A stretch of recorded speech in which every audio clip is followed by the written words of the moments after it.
Good evening मेरे प्यारे बच्चों।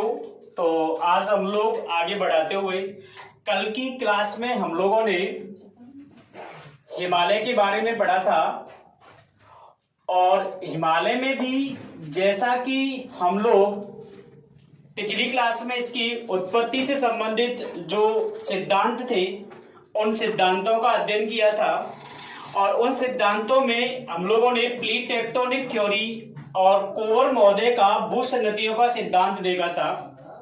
उसके बाद हिमालय के महत्व के बारे में भी पढ़ा। आज हम लोग इसे आगे बढ़ाते हुए हिमालय का वर्गीकरण पढ़ेंगे। क्लासिफिकेशन ऑफ हिमालय, हिमालय का वर्गीकरण क्या है।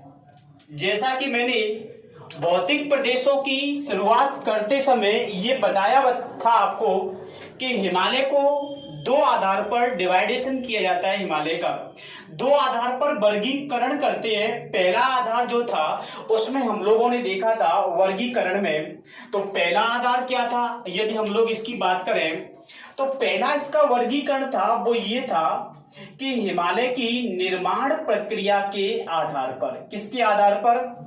तो हिमालय की निर्माण प्रक्रिया के आधार पर। और वहां मैंने इस निर्माण प्रक्रिया का जो तथ्य था उसे दूसरे नाम से बताया था।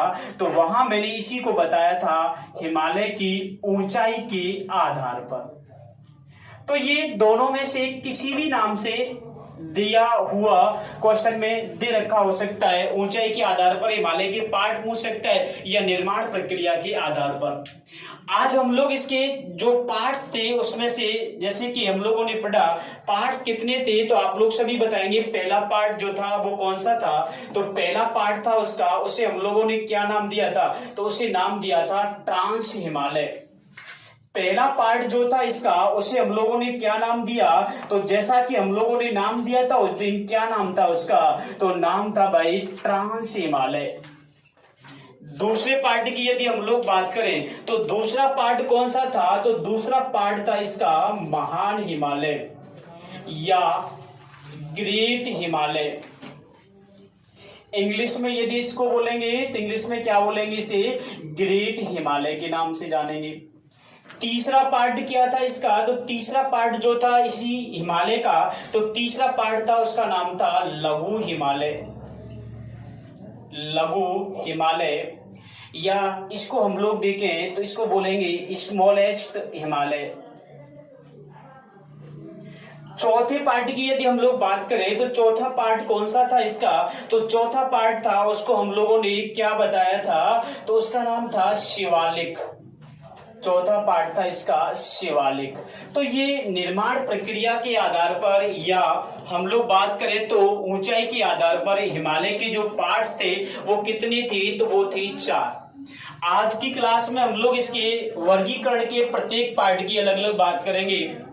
तो सबसे पहले तो मैं यही आप लोगों को जो हिमालय पर्वत है इससे संबंधित कुछ तथ्यों के बारे में बताता हूं कि कल की क्लास में जो हम लोगों ने पढ़ा था, फिर से मैं याद दिला दूं, जिन्होंने कल की क्लास नहीं पढ़ी है वो एक बार कल की क्लास को अवश्य पढ़े, क्योंकि आप जब तक पिछली क्लास को नहीं पढ़ोगे तब तक हिमालय की उत्पत्ति नहीं समझोगे तो आपको निर्माण प्रक्रिया समझ में नहीं आएगी। और यदि निर्माण प्रक्रिया को नहीं पढ़ोगे तो आप इसके पार्टों के अंतर्गत कैसे किसका निर्माण हुआ वो भी नहीं समझ सकते हैं। तो आज हम लोग देखो पहले ये समझते हैं। कल हम लोगों ने देखा था, पहला पॉइंट में निकालता हूं कि हिमालय का निर्माण किससे हुआ।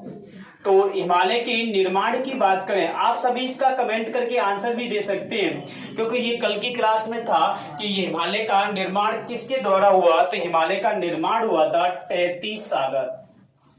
अरे 33 सागर जो था, इस 33 सागर के उत्थान से, इसके उत्थान से किसका निर्माण हुआ था? हिमालय पर्वत का हुआ। उसके बाद और क्या पॉइंट था? हिमालय पर्वत जो है ये कैसा पर्वत है? तो यहां आपको आंसर देना है नवीनतम। कैसा पर्वत हो जाएगा? नवीनतम। और पर्वत कैसा था वो भी मैंने कल की क्लास में बताया था। पर्वत कैसा था? मोड़दार। तो नवीन मोड़दार पर्वत या नवीन वलित पर्वत, दोनों ही मैंने आपको बताए थे कि जब भी दो प्लेटें आपस में एक दूसरे से टकराती हैं तो भाई क्या होता है कि वहां मोड़ पड़ जाते हैं, वहां वलन पड़ जाते हैं, इसलिए ये मोड़दार पर्वत है।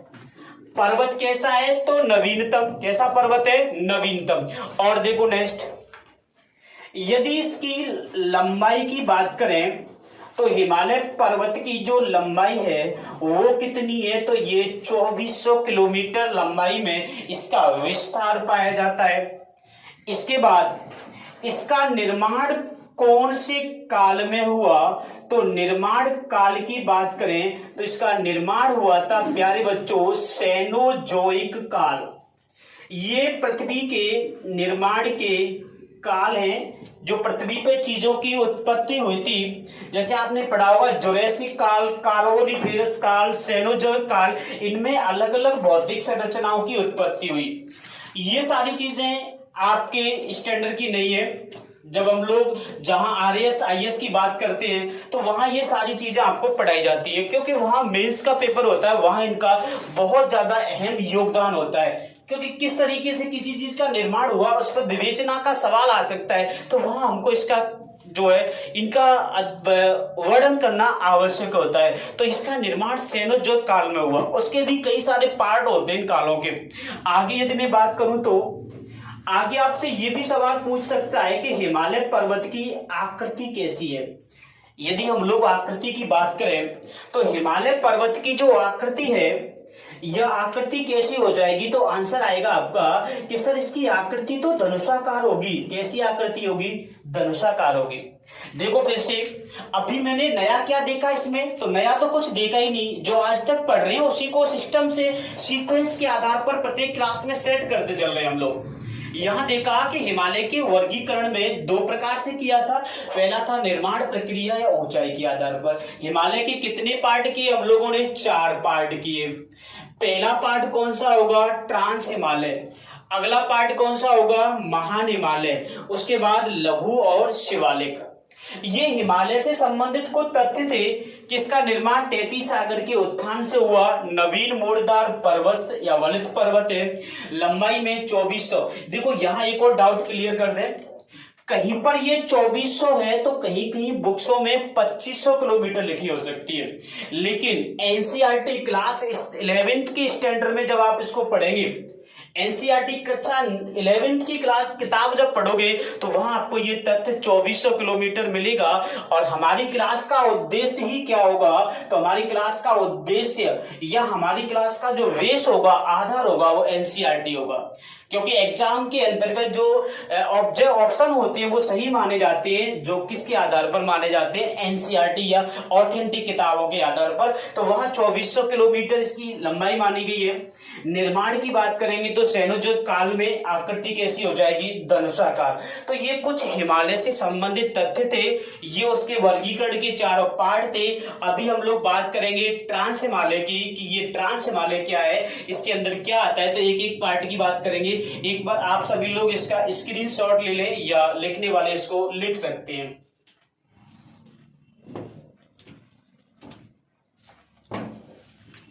हाँ, तो अब हम लोग इसको कंटिन्यू करते हैं। आगे देखो ट्रांस हिमालय के बारे में पढ़ेंगे। और जैसा कि ट्रांस हिमालय नाम से हम लोग देखें तो हम लोगों ने वर्गीकरण में जब स्टार्टिंग में पढ़ा था कि ट्रांस हिमालय का वर्गीकरण या ट्रांस हिमालय किस तरीके से किन किन पार्टों में पाया जाता है। तो अब हमारा जो पॉइंट होगा या जो टॉपिक्स के अंतर्गत हम लोग बात करेंगे वो किसकी करेंगे? ट्रांस हिमालय की। तो एक बार सभी का ध्यान इधर होना चाहिए।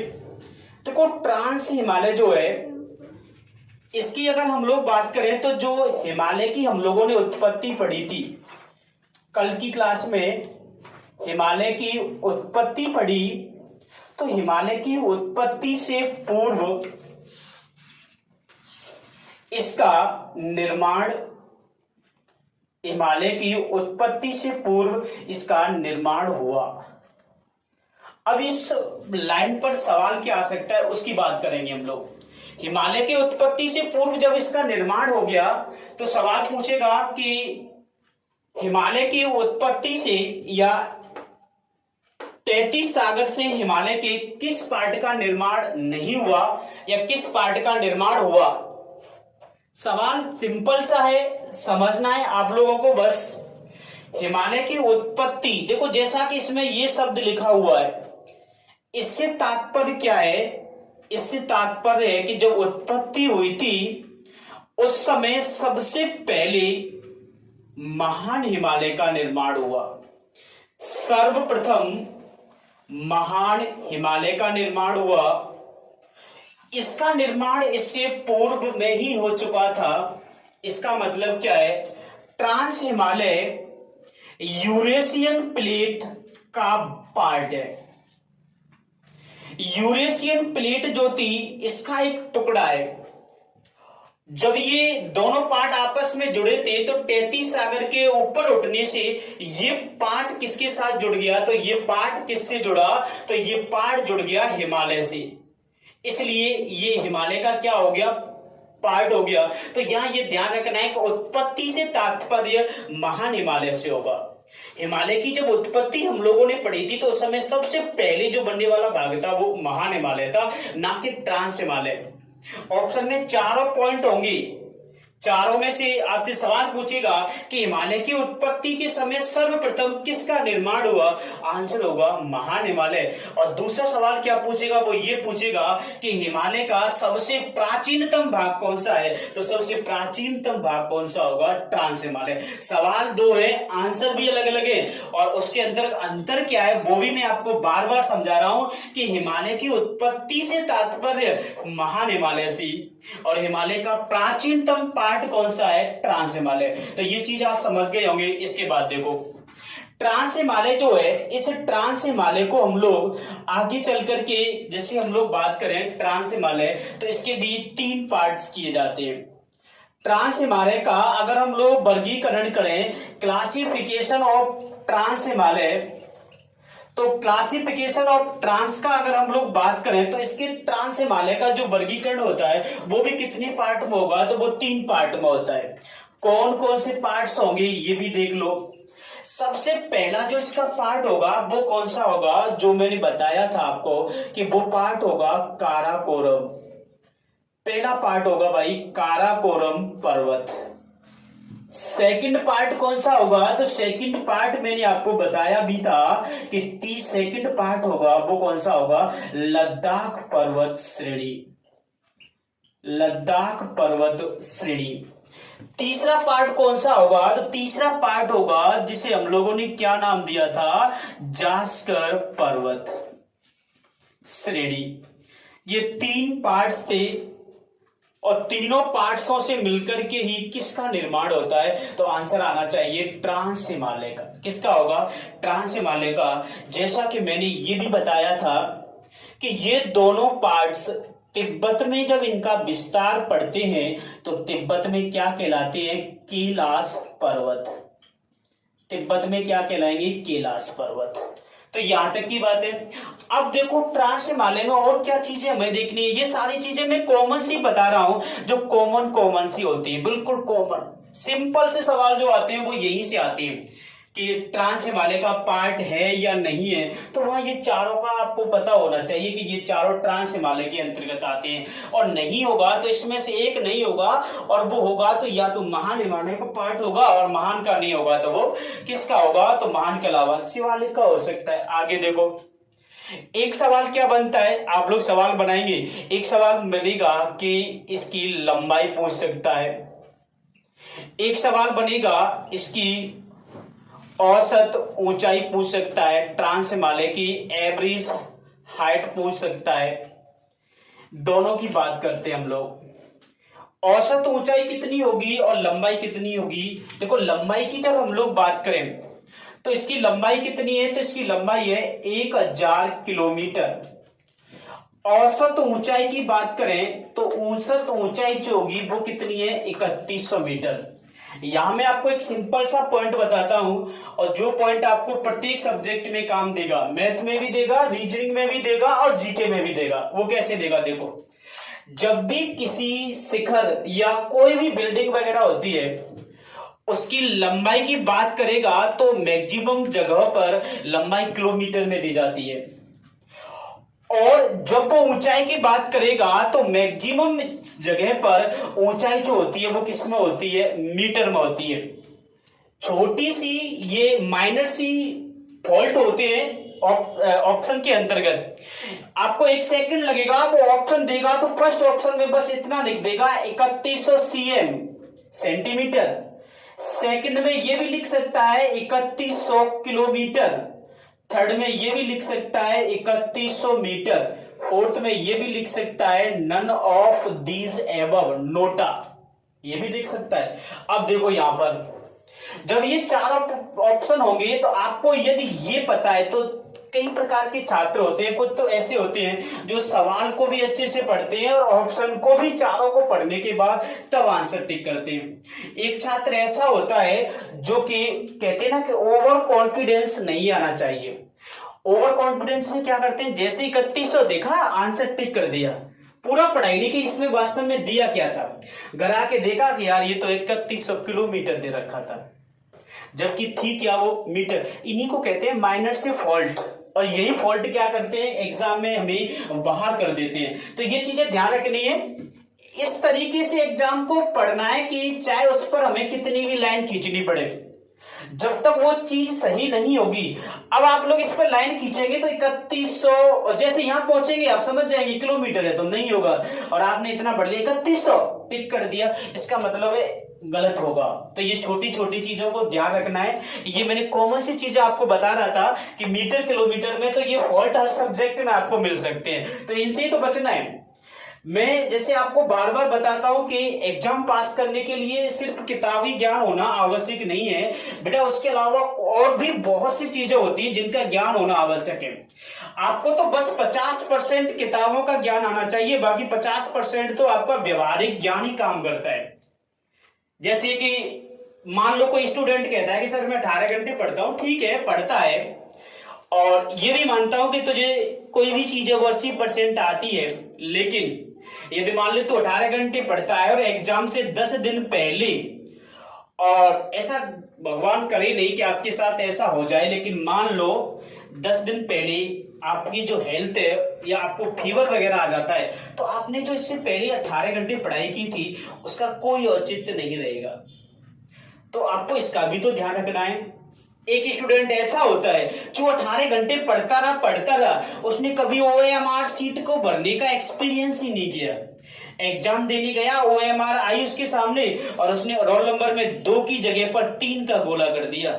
आप कहेंगे गोला तो सही किया था मैंने, आपने ये कट कर दिया, फिर 2 का कर दिया, आपकी कॉपी चेक ही नहीं होगी। अब चाहे आपके 100 में से 100 नंबर आए, ये भी आवश्यकता। एक स्टूडेंट ऐसा होता है कि जैसी आप लोगों ने बहुत अच्छी तैयारी की थी, एग्जाम हॉल में गए, जैसे आपने देखा है, अभी मैं एक पिछले समय पर एक एग्जाम देने गया था, तो मेरी साइड में एक गर्ल्स थी, वो एग्जाम दे रही थी। तो जैसे एग्जाम देते देते हम लोग क्या करते हैं कि जो कंप्यूटर बेस्ड एग्जाम होता है तो उसमें सेव नेक्स्ट 3 ऑप्शन होते हैं, बीच में एक ऑप्शन होता है उस पर लिखा होता है क्लियर ऑल, इधर में लिखा होता है सेव नेक्स्ट, इधर में लिखा होता है केवल सेव। ये 3 हमको पॉइंट यूज करने होते हैं। मैक्सिमम आपको इसका यूज नहीं करना होता है, सिर्फ इसका यूज करना होता है। सेव करो और नेक्स्ट मतलब अगला क्वेश्चन आएगा। अब वो ऐसे कर रही थी तो माउस चलाना नहीं आता है, तो माउस ऐसे किया तो उसका अचानक से क्लियर ऑल पे क्या हो गया, बटन दब गया। अब उसने इससे पहले 60 क्वेश्चन कर चुकी थी वो, और 60 क्वेश्चन उसने कर लिए, तो क्या होगा कि 60 क्वेश्चन के ऑप्शन क्लियर ऑल हो चुके थे। अब वो दोबारा करेगी और 60 क्वेश्चन का जितना टाइम था 1 आवर्स वो निकल गया, क्या उसका सिलेक्शन होगा? नहीं होगा। तो ये चीजें देखो, छोटी सी गलती थी, उसने जानबूझ के नहीं की, बट इतनी बड़ी गलती हो गई कि उसका सिलेक्शन रुक गया। अब आप लोग बाद में क्या करेंगे, तो इंसान है तो एक ही चीज होती है, रोना धोना। तो इससे कुछ होता नहीं है, तो ये सारी चीजें आपको पहले सीख लेनी चाहिए। तो ये कुछ चीजें ऐसी होती है जो एग्जाम में तैयारी के अलावा होती है सीखने की। तो तैयारी काम नहीं करती है बेटा, उसके अलावा भी बहुत सारी चीजें होती है जो तुमको याद रखनी होती है। तो ये तथ्य मैं आपको ये बता रहा हूँ, क्लासिफिकेशन ऑफ ट्रांस हिमालय में ये 4 पॉइंट याद रखने हैं। इधर इसकी लंबाई और औसत ऊंचाई की बात करनी है, तो यहां भी हमें याद रखना है। अब हम लोग देखेंगे कि ट्रांस हिमालय जो है या हिमालय पर्वत है, इसके समकालीन पूर्व पश्चिम में क्या कोई पर्वत श्रेणी है या नहीं है, और यदि कोई पर्वत श्रेणी है तो वो किस प्रकार से किस देश में उसका विस्तार पाया जाता है। नेक्स्ट स्टेप में हम लोग इसकी बात करते हैं, तब तक आप लोग इसका स्क्रीनशॉट ले सकते हैं या लिख लो।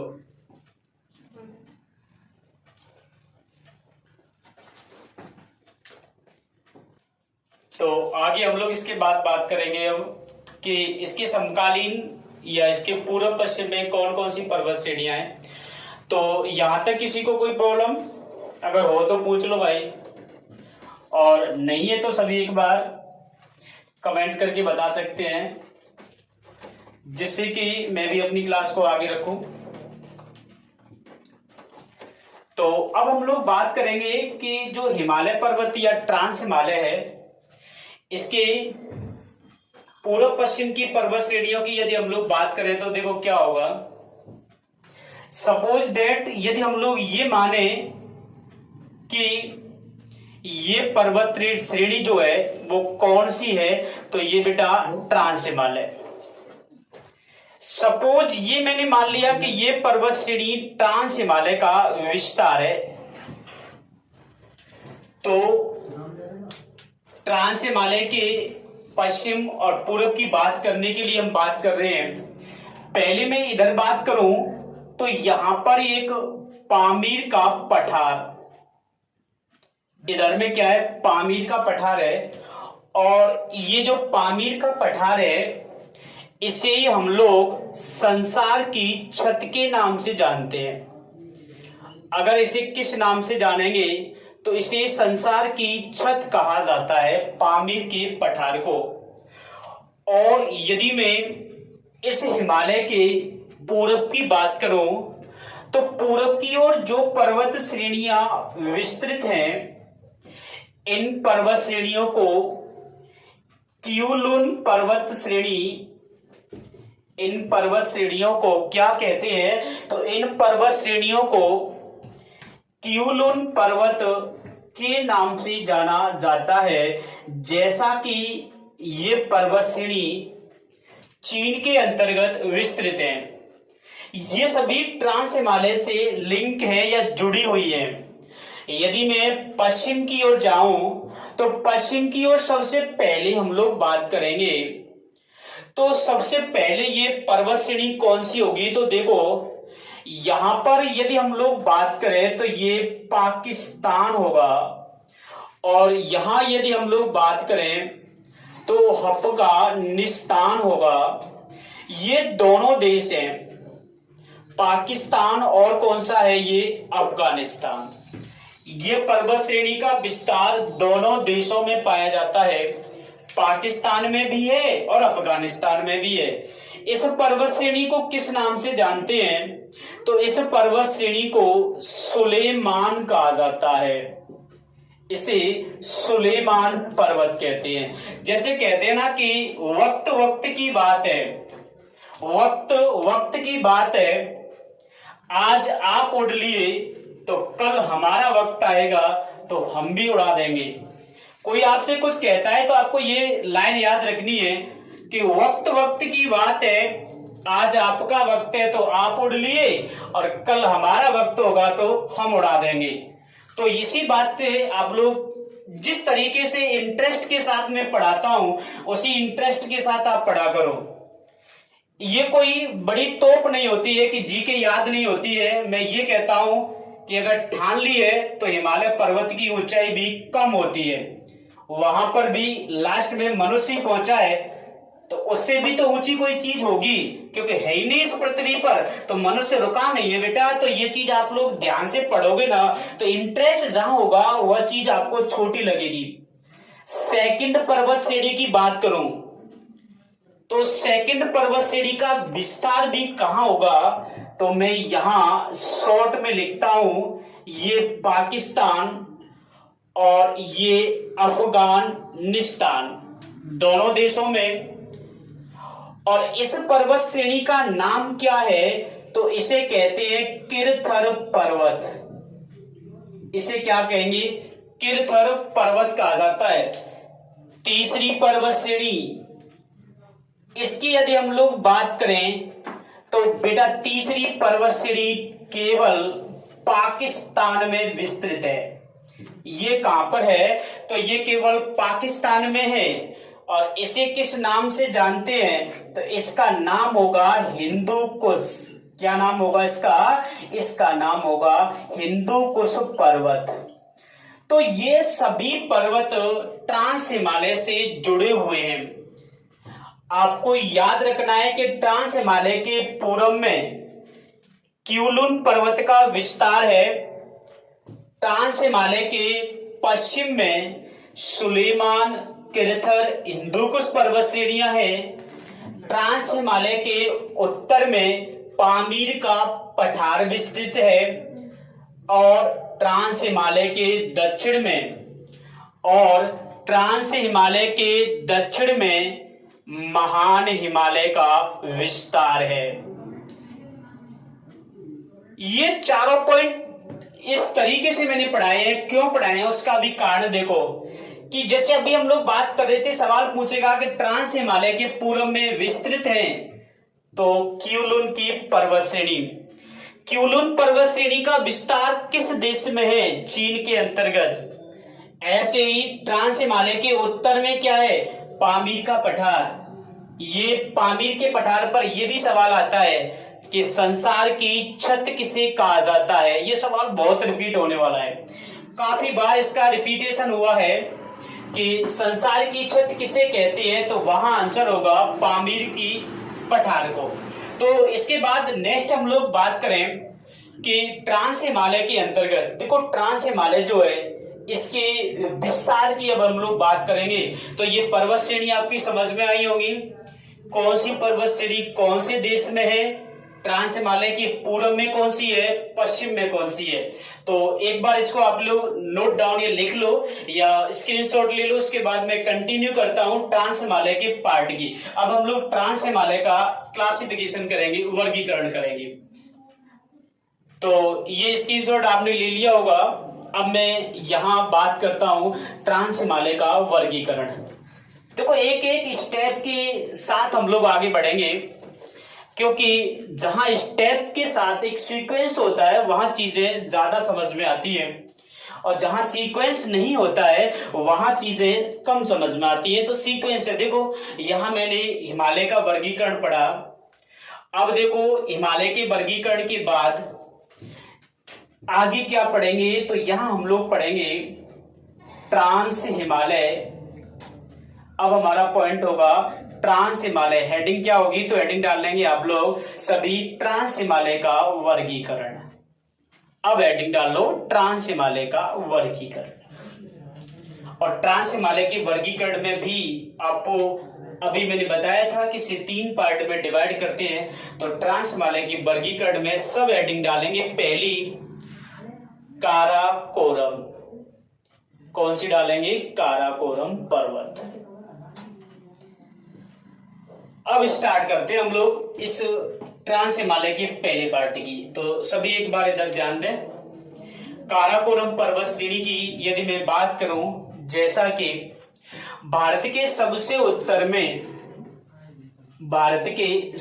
उत्तर की बात करें तो सबसे उत्तर में काराकोरम पर्वत श्रेणी स्थित है। और इस काराकोरम पर्वत श्रेणी को हम लोग यदि बात करें तो और भी कई सारे नामों से जानते हैं। बेटा, इसी पर्वत श्रेणी को कृष्णगिरी पर्वत कहते हैं। इसी को क्या कहा जाता है? तो इसी पर्वत को कृष्णगिरी पर्वत के नाम से जानेंगे। और इसी पर्वत को और किस नाम से जानते हैं? तो इसी पर्वत को हम लोग उच्च एशिया की, इसी पर्वत को उच्च एशिया की रीढ़ कहा जाता है। इंग्लिश में भी बैकबोन ऑफ एशिया ऐसे लिख लेंगे। एशिया की रीढ़ की हड्डी के नाम से या उच्च एशिया की रीढ़ के नाम से काराकोरम पर्वत श्रेणी को जाना जाता है। अब यदि हम लोग ये बात करें कि काराकोरम पर्वत श्रेणी जो है, ये पर्वत श्रेणी भारत की सर्वोच्च पर्वत श्रेणी है। सबसे ऊंची पर्वत श्रेणियों में काराकोरम को शामिल किया जाता है और ये काराकोरम पर्वत श्रेणी का विस्तार पाक अधिकृत कश्मीर, जैसे इसी को शॉर्ट में पीओके कहते हैं, तो इसका विस्तार पीओके या पाक अधिकृत कश्मीर में पाया जाता है। तो ये इसकी कुछ बेसिक्स नॉलेज थी जो काराकोरम से संबंधित है। अब हम लोग एक बार इधर देखेंगे, जो मैंने काराकोरम पर्वत लिख रखा है चित्र से माध्यम से। यहां यदि हम लोग बात करें कि काराकोरम पर्वत श्रेणी के अंतर्गत जो शिखर की बात करते हैं या पीक की बात करते हैं या चोटी की बात करते हैं, तीनों एक ही होती है। शिखर, पीक, चोटी एक ही चीज को कहते हैं और सवाल इन तीनों में से कोई भी यूज कर सकता है। वहां हम लोगों को पता नहीं क्या यूज करेगा, लेकिन यहां हम लोग सबको सीखेंगे। शिखर, पीक, चोटी की बात करें तो इसमें सबसे पहले जो चोटी पड़ेगी, देखो वो चोटी कौन सी होगी। यदि मान लो मैं ये चोटी एक नंबर बनाता हूं, ये सपोज पहले नंबर की चोटी है जो काराकोरम में सबसे ऊंची चोटी है, नंबर 1। और इस चोटी का नाम क्या है देखो, तो फर्स्ट नंबर की जो चोटी है उसे प्यारे बच्चों क्या कहेंगे, तो आपने पढ़ा होगा, इसे कहते हैं बेटा गॉडविन ऑस्टिन। इसे क्या कहते हैं, तो यार इसको कहते हैं गॉडविन ऑस्टिन। अब हमें इसमें देखना क्या है, तो देखो गॉडविन ऑस्टिन जैसे ये नाम आया तो ये भी देख सकते हैं कि क्या इसका और भी कोई नाम है।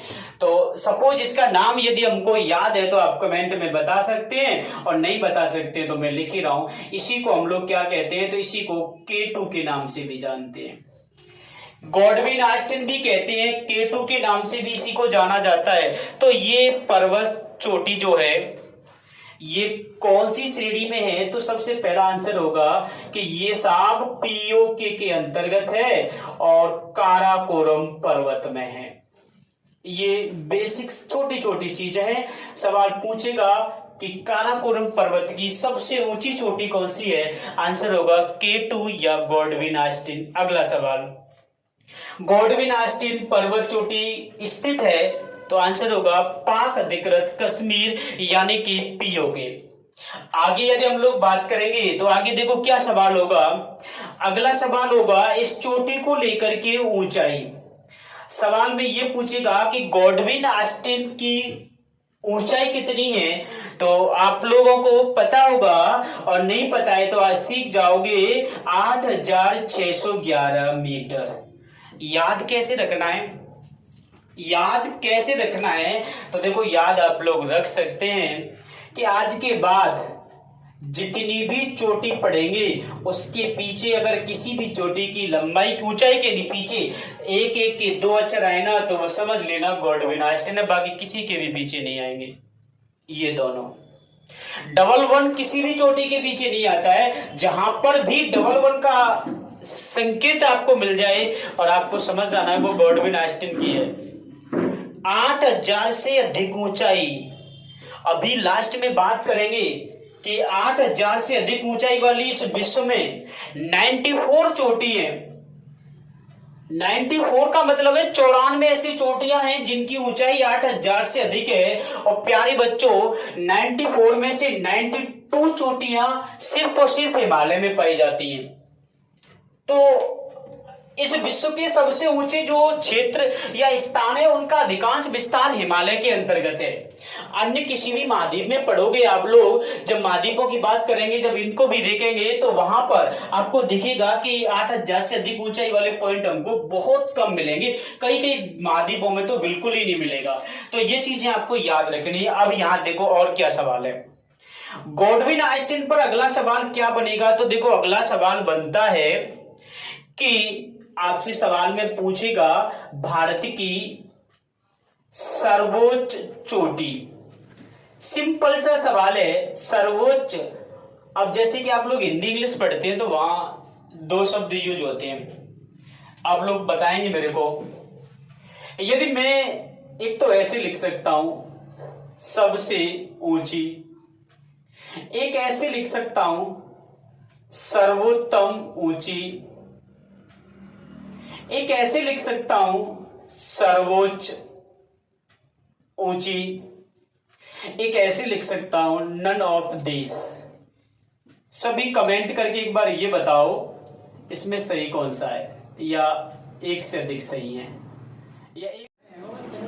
हाँ, तो ये भारत की सबसे ऊंची चोटी होगी। इसके बाद देखो मैं अभी बात कर रहा था कि भारत की सर्वोच्च चोटी, जैसा कि हम लोगों ने पढ़ाया किताबों के अंतर्गत कि इस पर 2-3 प्रकार के सवाल आते हैं। पहला सवाल क्या होगा? तो ये पहला सवाल होगा भारत की, या फिर ऐसे भी हो सकता है ये सवाल कि हिमालय की, सवाल क्या होगा हिमालय की भारत में स्थित सबसे ऊंची चोटी, हिमालय की भारत में स्थित सर्वोच्च चोटी।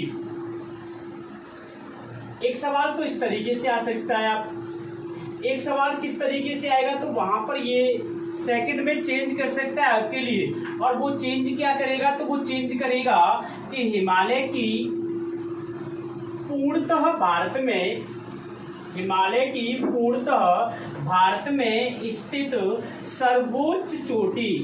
तो कुछ सवाल दोनों को समझना है कि ये दोनों सवाल जो है वो कह क्या रहे हैं और ये आंसर किस तरीके से हमें इसका देना है, वहां दोनों पर ही ध्यान देना है। देखो भारत की सबसे ऊंची चोटी गॉडविन आइंस्टीन या केटू होगी, यहाँ कह रहा है हिमालय की भारत में, तो यहाँ ये केवल किसकी बात कर रहा है? तो यहाँ ये केवल भारत की बात कर रहा है, और केवल भारत की बात कर रहा है तो हमें बात करनी है कि ये भारत के अंतर्गत पीओके जम्मू कश्मीर में आता है, तो इसका मतलब है जम्मू कश्मीर भारत का भाग है। तो यार मेरे इसका आंसर जो होगा वो क्या होगा भाई? तो इसका आंसर होगा K2। क्या आंसर होगा? K2। सेकंड पॉइंट पर आपको ध्यान देना है, यहाँ ये उस भारत की बात कर रहा है जो कैसा है? पूर्णतः। और पूर्णतः का मतलब क्या होता है? तो देखो पूर्णतः का मतलब होता है जहां उस क्षेत्र में या वह स्थान जहां उस देश या राष्ट्र के रूल्स एंड रेगुलेशन, नियम और कानून लागू होते हैं। यदि भारत के सुप्रीम कोर्ट के द्वारा कोई भी आदेश या डिक्री जारी की जाती है, क्योंकि सुप्रीम कोर्ट के जो निर्णय होते हैं उनके लिए हम शब्द यूज करते हैं बेटा, तो वो कौन सा करते हैं? डिक्री शब्द यूज करते हैं। सुप्रीम कोर्ट के निर्णयों को निर्णय नहीं कहा जाता है, उन्हें डिक्री के नाम से जाना जाता है। तो जो सुप्रीम कोर्ट के आदेश या निर्णय होते हैं, क्या हुआ उस क्षेत्र में लागू होते हैं, संसद के द्वारा बनाया हुआ कानून लागू होता है, तो वहां अगर ये नियम कानून लागू होते हैं तो वह पूर्णतः भारत होगा। आपने पढ़ा है कि ये जम्मू कश्मीर के अंतर्गत पीओके पूर्णतः भारत का भाग नहीं है, क्योंकि यहाँ पाकिस्तान और भारत के मध्य विवाद है, इसलिए ये K2 भारत की पूर्णतः भारत की सबसे ऊंची चोटी नहीं होगी। और कौन सी होगी? तो ये बात हम लोग नेक्स्ट लेक्चर में करेंगे कि हिमालय की पूर्णतः भारत में स्थित सबसे ऊंची चोटी कौन सी है। थोड़ा सा आपको इसके लिए ध्यान रखना पड़ेगा कि ये बात हम लोग जब करेंगे, जब महान हिमालय पढ़ेंगे, तो वहां मैं इसको रिपीट करूंगा, तब तक आप लोग इसको पढ़ सकते हैं। और इसका जैसा कि आप लोग, कुछ लोग इसका आंसर दे रहे हैं, कुछ का आंसर सही भी है, कुछ का गलत भी है, उस सब के बारे में मैं नेक्स्ट क्लास में जिक्र करेंगे।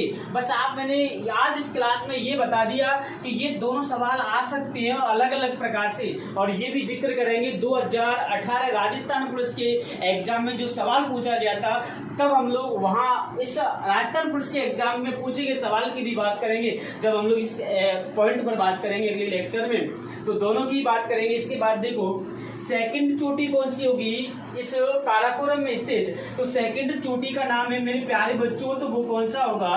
तो उसका नाम होगा हिडन पीक। देखो पीक या चोटी एक ही बात होती है, तो हिडन पीक की ऊंचाई कितनी होगी? तो 8068 मीटर होगी। तीसरी चोटी कौन सी होगी? तो तीसरी चोटी हिडन के बाद आपको याद रखना है कि तीसरी चोटी का नाम है ब्रॉड पीक। और ब्रॉड पीक की जो ऊंचाई है वो कितनी है 8047 मीटर। और चौथी जो चोटी होगी उसका नाम क्या है, तो चौथी चोटी का नाम होगा गसेर ब्रूम।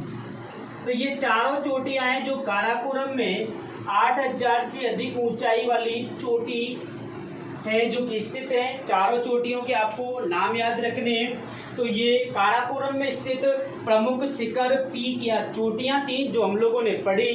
अब हम लोग बात करेंगे यहाँ से आगे कि काराकोरम पर्वत श्रेणी में कौन से ग्लेशियर पाए जाती है। तो यहाँ ग्लेशियर की बात करेंगे, तब तक आप लोग इसका स्क्रीनशॉट ले सकते हैं। आगे हम लोग अभी बात करते हैं। तो जैसा कि आप लोगों ने इसका स्क्रीनशॉट ले लिया होगा, आगे हम लोग बात करते हैं काराकोरम पर्वत श्रेणी में पाए जाने वाले प्रमुख ग्लेशियर। तो यहाँ जैसे हम लोग देखते हैं, पहले तो आप लोग ये समझेंगे कि ग्लेशियर क्या होता है। सभी स्टूडेंट एक बार कमेंट करके ये बताओ कि विश्व में सबसे ऊंचा ग्लेशियर कौन सा है।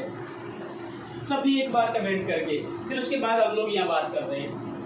अब देखो यहाँ हम लोग बात कर रहे हैं कि काराकोरम में पाए जाने वाले प्रमुख हिमनद।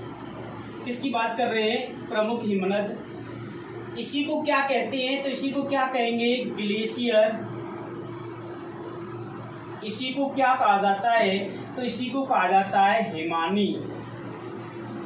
शब्द तीनों याद रखने हैं। किस तरीके से पूछेगा वो आपका समय बताएगा जब एग्जाम की बात हो रही होगी।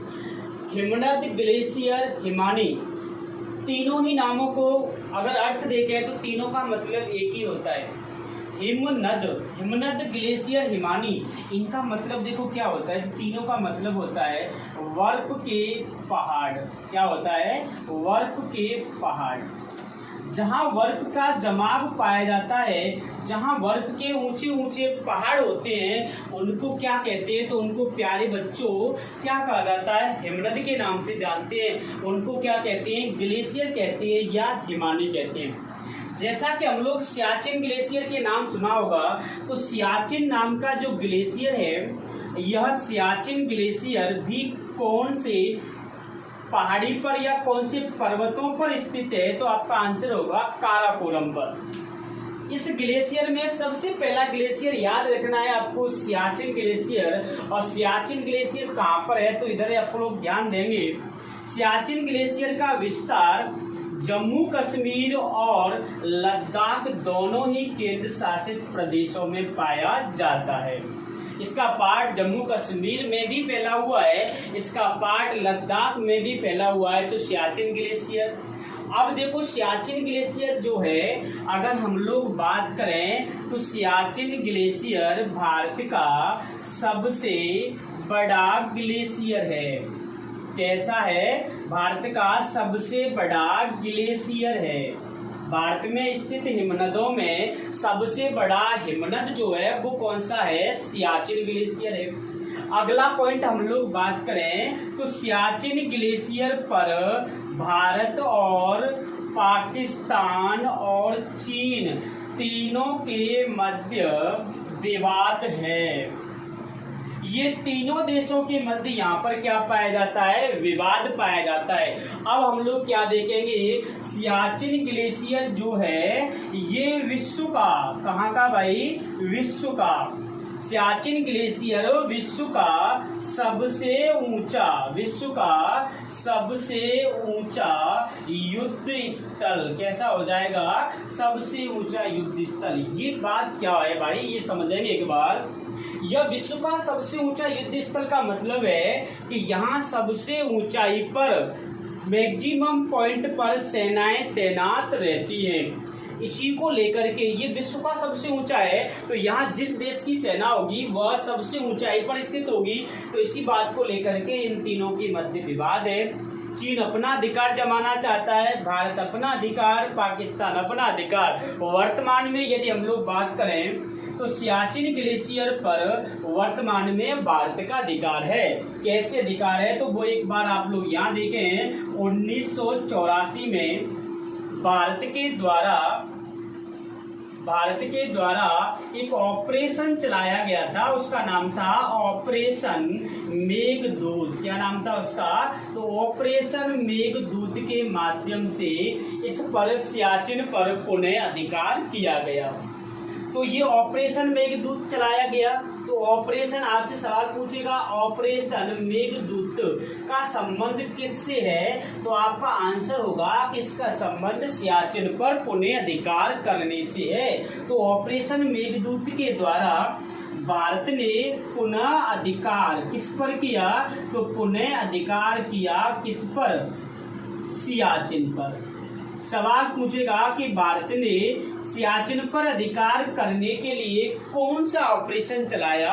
तो ऑपरेशन ध्यान रखना है, ऑपरेशन मेघदूत। कुछ ऑपरेशन चलाए जाते हैं, आपने पढ़े भी होंगे, जैसे ऑपरेशन पोलो चलाया गया था, ऑपरेशन ब्लू स्टार चलाया गया था, ऑपरेशन मेघदूत चलाया गया था। इन सभी का संबंध अलग अलग घटनाओं से।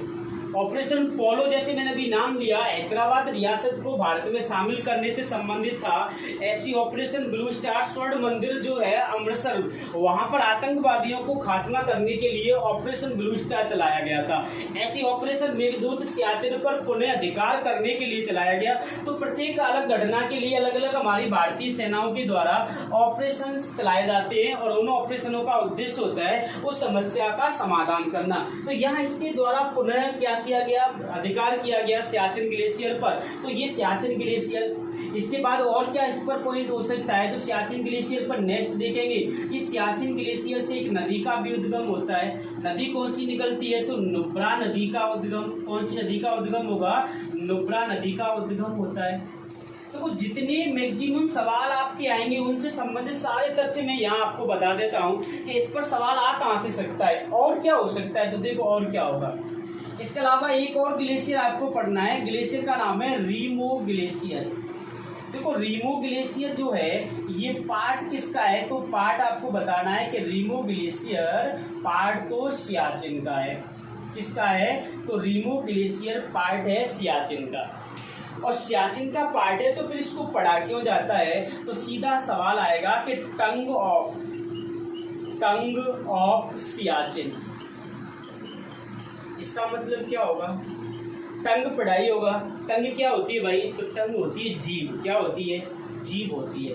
तो आपसे सवाल पूछेगा सियाचिन की जीभ किसे कहा जाता है? ये संज्ञा दी गई है Rimo glacier. Tongue of Siachen किसे कहते हैं? तो आंसर होगा रीमो ग्लेशियर। रीमो ग्लेशियर से भी किस नदी का उद्गम होता है? तो आंसर होगा श्योक नदी। कौन सी नदी का होगा? श्योक नदी। और मैंने पिछली क्लास में पढ़ाई थी, जब हम लोगों ने पढ़ा था भारत और चीन की अंतरराष्ट्रीय सीमाएं, तो वहां हम लोगों ने पढ़ा था कि श्योक नदी के द्वारा गलवान घाटी का निर्माण होता है। तो इस श्योक नदी का उद्गम कौन से ग्लेशियर से हुआ? तो आंसर होगा रीमो ग्लेशियर से। सियाचिन की जीभ किसे कहते हैं? टंग ऑफ सियाचिन किसे कहा जाता है? तो आंसर होगा उसका भी रीमो ग्लेशियर। कौन सा ग्लेशियर होगा? तो उसका आंसर होगा रीमो ग्लेशियर। आगे अगर हम लोग बात करें तो ये ग्लेशियर था सियाचिन ग्लेशियर। लद्दाख और जम्मू कश्मीर में विस्तार है इसका। इसके बाद भारत का सबसे बड़ा ग्लेशियर होगा। इसके बाद भारत पाकिस्तान चीन के मध्य विवाद है। विश्व का सबसे ऊंचा युद्ध स्थल है और युद्ध स्थल है। इसके बाद भारत ने इस पर अधिकार करने के लिए 1984 में ऑपरेशन मेघदूत चलाया गया, जिसके द्वारा सियाचिन पर पुनः अधिकार किया। उसके बाद रीमो ग्लेशियर देखा।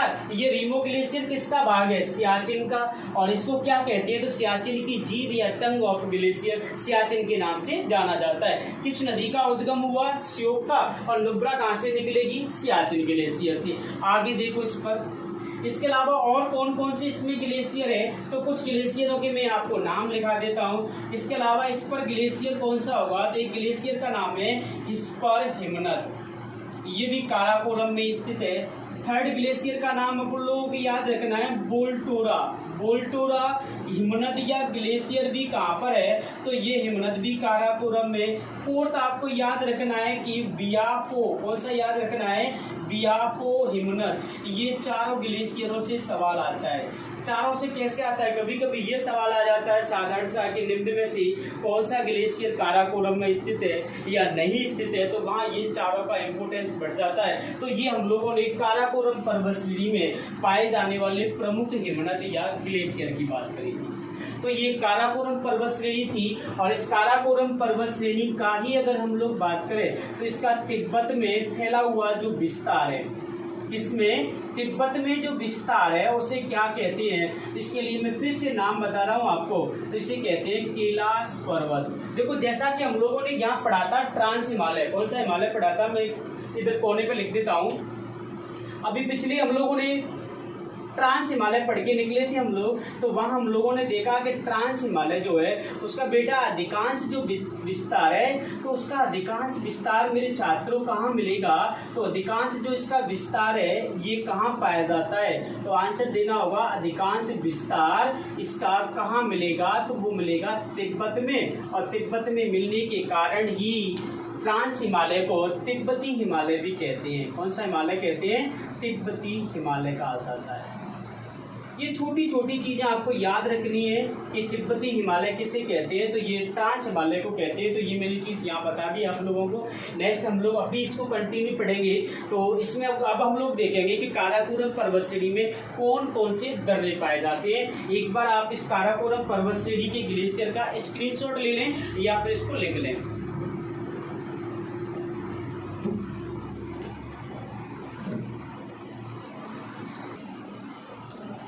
हाँ, तो ये ग्लेशियर थे। अब देखो यहाँ हम लोग बात करेंगे काराकोरम पर्वत श्रेणी में पाए जाने वाले प्रमुख दर्रे। किसकी बात करेंगे, दर्रों की। अब देखो सबसे पहले तो यही समझ में आना चाहिए कि भाई दर्रा क्या होता है। देखो जैसे कि मैंने आप लोगों को सारी चीजें पढ़ाई हैं, और सब जिस भी चीज का मैं जिक्र करता हूँ उसकी एक एक चीज को समझाते हैं, लेकिन आपको भी ये चीजें समझनी है कि जब आप पढ़ने बैठते हो तो जो भी शब्द आपके सामने आ जाता है पहले तो उसका कारण पता होना चाहिए कि ये होता क्या है। जैसे अब हम लोग किसकी बात कर रहे हैं, तो अब हम लोग बात करेंगे दर्रे की। तो यहाँ हम लोग देखो इधर में सभी ध्यान देंगे कि या तो उसको कहते हैं दर्रा, या उसके लिए शब्द यूज होता है ला, या उसके लिए शब्द यूज होता है पास। ये तीनों ही शब्द यूज किए जाते हैं दर्रे के लिए, दर्रा, ला या पास। ये होता क्या है, तो ये इन्हीं दो पर्वत श्रेणियों के मध्य, दो पर्वत होंगे उनके मध्य एक सकरी सी गली होती है, एक प्रकार से सकरा सा मार्ग होता है जिससे आवागमन होता है। तो उन क्षेत्रों को या उस स्थलाकृति को हम लोग दर्रा या ला या पास कहा जाता है। अब उससे कैसे देखेंगे हम लोग यहाँ, तो देखो काराकोरम पर्वत श्रेणी के अंतर्गत हमको 3 दर्रे याद रखने हैं भाई। कौन कौन से दर्रे याद रखने हैं, तो पहला दर्रा देखो, पहला दर्रा याद रखना है आपको गोमल दर्रा। पहला दर्रा होगा गोमल। दूसरा दर्रा याद रखना है कौन सा, खारदूम दर्रा। तीसरा दर्रा याद रखना है, तो वो तीसरा दर्रा कौन सा होगा, तो उसका दर्रे का नाम है खुंजराव। और चौथा दर्रा आपको याद रखना है, चौथा दर्रा कौन सा होगा, वो मैं इधर लिख देता हूं या यही देख लेते हैं। चौथा दर्रा होगा जिसका नाम है काराकोरम, काराकोरम दर्रा। अब देखो इनकी विशेषताएं देखते हैं क्या क्या है चारों। सबसे पहले यदि हम लोग बात करें गोमल दर्रे की या खारदूम दर्रे की, जैसे अभी मैंने कहा था कि प्रत्येक सब्जेक्ट को प्रत्येक दूसरी सब्जेक्ट से जोड़ के पढ़ने में जो मजा आता है ना, वो किसी में नहीं आता। देखो कैसे आता है, गोमल दर्रा, खारदूम दर्रा। मैं आपको याद दिला देता हूँ इतिहास के बारे में। आपने जब आर्य सभ्यता वैदिक संस्कृति पढ़ी होगी या सिंधु घाटी सभ्यता के अंतिम समय के बारे में पढ़ा होगा, तो वहां हम लोगों ने देखा कि मध्य एशिया के लोग जब भारत में आए थे। अब यहाँ हम लोग किसके नाम ले रहे हैं, मध्य एशिया की। किसका नाम ले रहे हैं, मध्य एशिया। तो जब मध्य एशिया के जो लोग थे या आक्रमणकारी थे जब वो भारत आए थे। जैसे मोहम्मद बिन कासिम आया, मोहम्मद गौरी आया, मोहम्मद गजनवी आया, ये सभी लोग जब भारत आए थे तो ये भारत में आने के लिए किन मार्गों से प्रवेश किया? क्योंकि भारत के उत्तर में तो क्या था, तो भारत के उत्तर में हिमालय था। तो आपको आंसर देना होगा कि जब ये मध्य एशिया, कौन सी एशिया की बात कर रहे हैं हम लोग? मध्य एशिया। तो मध्य एशिया के आक्रमणकारी, मध्य एशिया के आक्रमणकारियों ने प्रवेश किया। तो इन दोनों दर्रों से ही होकर के जो मध्य एशिया के आक्रमणकारी थे वो गोमल और खारदून दर्रे से होकर के भारत में प्रवेश करे थे। अब अगला कौन सा है? खुंजराव दर्रा। देखो ये दर्रे का क्या उद्देश्य होगा, तो इसकी हम लोगों को याद रखना है कि ये लद्दाख, कौन सा प्रांत है? ये लद्दाख को चीन के सिकयांग प्रांत से, सिकयांग जो प्रांत है ये प्रांत कौन से देश में? तो आंसर होगा चीन। तो ये लद्दाख को सिकयांग प्रांत चीन से जोड़ता है या अलग करता है। कौन सा दर्रा? खुंजराव दर्रा। अगला दर्रा कौन सा होगा? देखो काराकोरम दर्रा। ये क्या करेगा? तो देखो काराकोरम दर्रा जो है इसका उद्देश्य क्या है? तो ये पहला पॉइंट तो आपको याद रखना है, भारत का सबसे ऊंचा दर्रा कौन सा हो जाएगा? तो वो दर्रा होगा भारत का सबसे ऊंचा काराकोरम। कौन सा होगा? काराकोरम दर्रा भारत का सबसे ऊंचा दर्रा है। अब सबसे ऊंचा है तो सर इसकी ऊंचाई कितनी है? तो सर इसकी ऊंचाई कितनी है? 5875 मीटर। कितनी हो जाएगी? लगभग 5875 मीटर ऊंचाई पर यह काराकोरम दर्रा स्थित है। तो ये 4 दर्रे याद रखने हैं और चारों दर्रे जो हैं वो मेरे प्यारे बच्चों कहाँ पर स्थित है? तो ये चारों दर्रे जो है वो कौन सी श्रेणी के हैं? तो चारों दर्रे काराकोरम। कौन सी के हो जाएंगे? तो चारों दर्रे काराकोरम पर्वत श्रेणी में है। तो ये आज हमारा जो अभी हम लोग पढ़ रहे थे वो पॉइंट कौन सा पूरा हुआ है? तो वो पूरा हुआ है काराकोरम पर्वत श्रेणी। अभी हम लोगों ने पढ़ा था पूरा ट्रांस हिमालय। ट्रांस हिमालय के बाद उसकी पहली चोटी जो थी, जो पर्वत श्रेणी थी, उसके बारे में बात करी थी काराकोरम की। नेक्स्ट क्लास में हम लोग किसकी बात करेंगे? तो नेक्स्ट क्लास में हमारा जो पॉइंट होगा आप लोग पढ़ करके आएंगे सभी लोग, क्योंकि पढ़ के और जब पढ़ेंगे तो बहुत चीजें क्लियर हो जाती हैं। तो कल की क्लास में हम लोग बात करेंगे, तो वो बात करेंगे कौन सी की? लद्दाख पर्वत श्रेणी की। किसकी बात करेंगे? तो कल की क्लास में मेरे प्यारे ढक्कनों किसकी बात होगी? लद्दाख पर्वत श्रेणी की। और किसकी बात होगी? तो और किसकी बात होगी भाई? तो इसके बाद हम लोग बात करेंगे जास्कर। किसकी बात करेंगे? जास्कर पर्वत श्रेणी की। और बात हम लोग किसकी करेंगे? तो वहां हम लोग देखेंगे महान हिमालय का विस्तार।